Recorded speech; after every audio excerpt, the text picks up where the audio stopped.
G36, resuming the debate adjourned on April 22nd, 2013, on the motion for second reading of Bill 36, an act to enact the Local Food Act, 2013. Debate. The member for Kenora-Rainy River. Thank you, Speaker. I'm very pleased to rise today and share a Northwestern Ontario viewpoint on Bill G36, the Local Foods Act. In theory, this is a great idea. Local foods are vital to the health and well-being of our community, and successful family farms are a vital part of a successful local economy. When I think of a Local Foods Act, instinctively I think of a blueprint, a document that outlines how government will support local foods and the concrete steps it will take to enhance and grow this very important industry. In this regard, I think of a long-term commitment to enhanced research that studies local and regional ecosystems that can help increase productivity and yields. I think of education that not only promotes healthy food choices to the public, but that also promotes and encourages young people to pursue agriculture and agri-foods as a career choice. I think of amendments to existing acts that make it easier for farmers and producers to focus on the act of farming. I think of government initiatives that promote, market, and encourage the distribution of local foods to nearby markets. And I think of an integrated strategy that promotes health and wellness across Ontario by increasing access to local foods. In other words, I think of strategies intended to help our farmers produce their goods and increase access to local foods among segments of the population who may have difficulties obtaining those foods. When I look at this bill, however, I don't see those supports. I don't see any of those initiatives. I don't even see the framework for a plan. So what does the Local Foods Act do? Well, in the preamble, there is a great deal of flowery language about the importance of local foods, with which I agree. But it trails off from there. When it comes to actual substance, if you can call it that, it provides for the future development of goals and targets once stakeholders, who the minister deems to be relevant, are consulted. In other words, this government hasn't even identified goals or targets that it hopes to accomplish with this act. They realize local food is important, and that's a start, but unfortunately that's about as far as they got. The bill doesn't set out goals or objectives. Instead, it says the minister can feel free to do so at a later date. It doesn't even outline a commitment to listening to all stakeholders if the government does decide to outline a plan. Instead, it says, before establishing or amending a goal or target, the minister shall consult organizations, and this is really the really important part, in the minister's opinion, have an interest in the goal or target. In other words, the minister will handpick the people she consults with to ensure that the recommendations are consistent with what the Liberal Party wants them to be.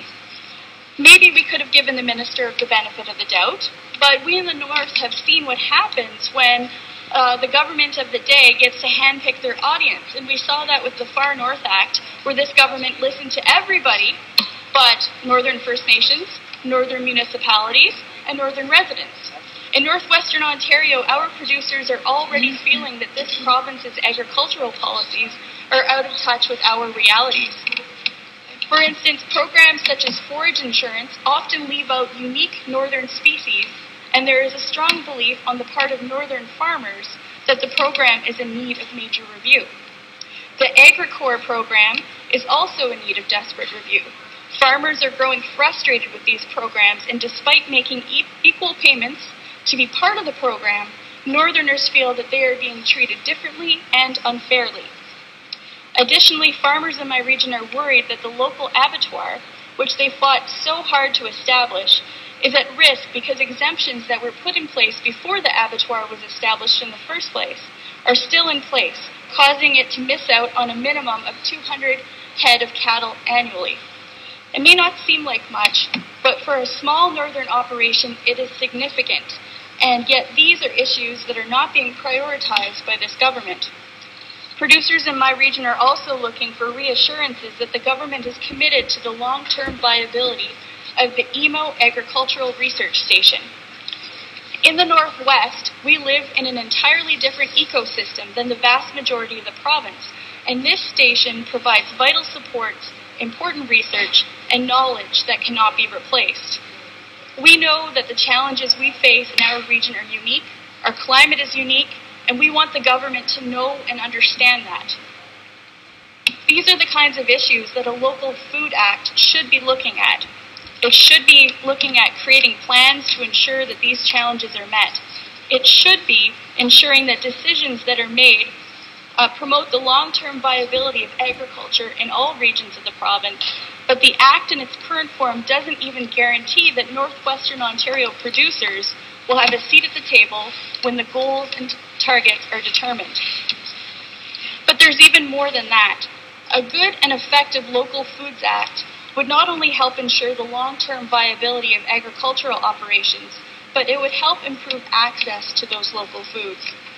It's one thing to have a week that is intended to promote and inform individuals about the importance of local food, but what good is that week if people do not have the means or capacity to access these goods?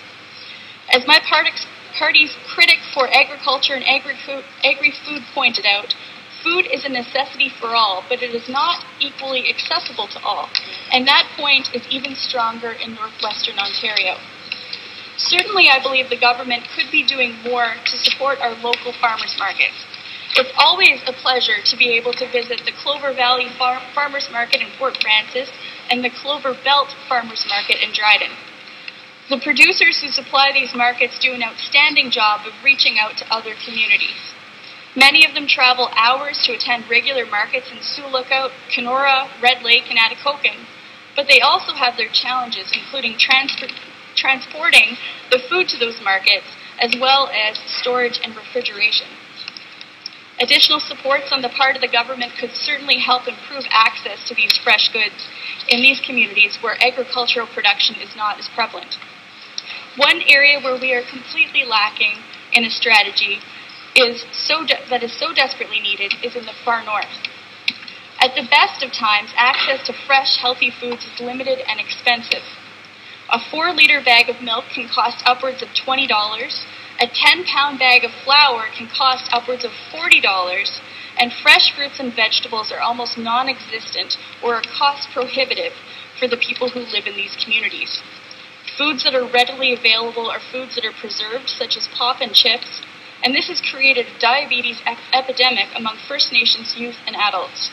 Without access to healthy alternatives, obesity has become a problem, and I'm sure everyone sitting in this legislature understands how lethargic and zapped of energy a person can feel after eating unhealthy meals for a few days straight. Try living in a community where those are the only food options.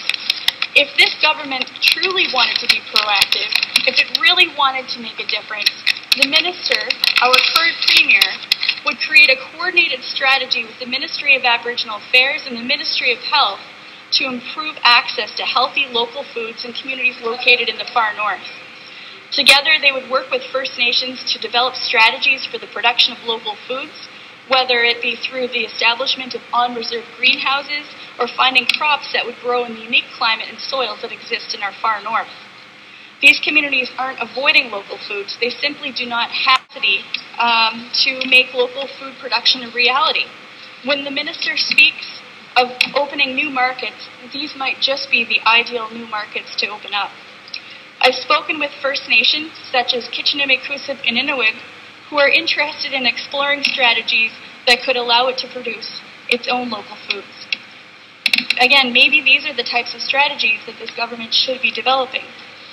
Governments should be leading, but instead our Ontario government is lagging behind. There is nothing new, bold, or innovative that is contained in this bill.